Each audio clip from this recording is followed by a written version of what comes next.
নমস্কাৰ চাই আছে গ্লোবেল এনি 24x7 ষ্টুডিঅত মই কাকু নগাঁও গোপীনাথ দেৱ গোস্বামী বাণিজ্য মহাবিদ্যালয়ত 42 সংখ্যক নৱাগত আদৰণি সভা অনুষ্ঠিত অনুষ্ঠানৰ আৰম্ভণিতে প্ৰিয় শিল্পী জুবিন গাৰ্গ আৰু সুধাকণ্ঠ ডক্টৰ ভূপেন হাজৰিকাৰ প্ৰতিচ্ছবিত মাল্যাৰ্পণ কৰে মহাবিদ্যালয়খনে নৱাগত আদৰিবলৈ প্ৰত্যেক বছৰৰ দৰে এই বৰ্ষতো মহাবিদ্যালয়খনে উলহ মালহেৰে অনুষ্ঠিত কৰিছে নৱাগত আদৰণি সভা নৱাগত আদৰণি সভাতে তিনিখন গ্ৰন্থ বাণিজ্যম আলোচনী সফট স্কিল জেন্ডাৰ মেটাৰৰ শুভ উন্মোচন কৰে নিয়মীয়া বাৰ্তাৰ সম্পাদক নৰেশ কলিতাই গোপীনাথ দেৱ গোস্বামী বাণিজ্য মহাবিদ্যালয়ৰ আজি 42 সংখ্যক নৱাগত আদৰণি সভা এই সভা আমি দুদিনীয়া কাৰ্যসূচীৰে আয়োজন কৰিছোঁ অহাকালিলৈ আমাৰ সাংস্কৃতিক অনুষ্ঠান ইয়াতে হ'ব এই সভাখন আৰম্ভণি কৰাৰ প্ৰাক মুহূৰ্তত আমি আমাৰ অসমৰ দুগৰাকী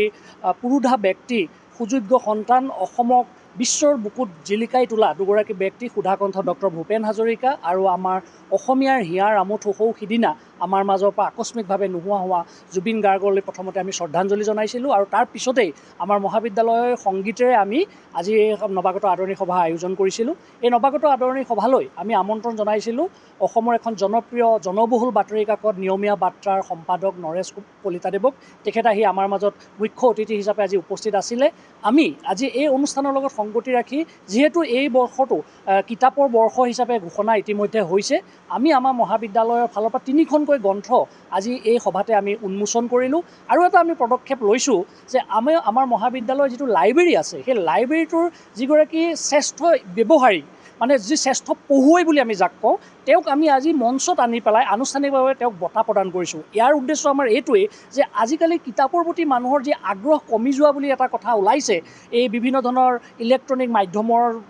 হেৰিয়াত পৰি পেলাই গতিকে সেইটোৰ পৰা কিছু অলপ অটকাই আনি যাতে কিতাপৰ প্ৰতি আকৌ আগ্ৰহ বাঢ়ে ল'ৰা ছোৱালীয়ে যাতে লাইব্ৰেৰীত গৈ পেলাই কিতাপ পঢ়ে তাৰ প্ৰতি আমি ল'ৰা ছোৱালী ছাত্ৰ ছাত্ৰীসকলক অনুপ্ৰাণিত কৰিবৰ বাবে আমি আজি এই বঁটাটো ইয়াতে প্ৰদান কৰিছিলোঁ তাৰ বাহিৰেও আমাৰ আজি ৰাষ্ট্ৰীয় ক্ৰীড়া দিৱস হৈ গৈছিলে সেই ৰাষ্ট্ৰীয় ক্ৰীড়া দিৱসৰ বঁটাসমূহো আমি ইয়াতে আজি প্ৰদান কৰিছোঁ গতিকে আজি আমি বৰ সুন্দৰকৈ আজি গোটেই অনুষ্ঠানসমূহ আমি ইয়াতে আয়োজন কৰিলোঁ আমি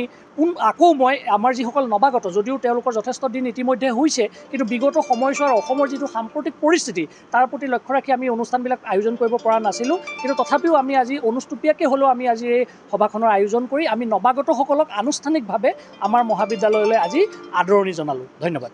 news desk report global any 24x7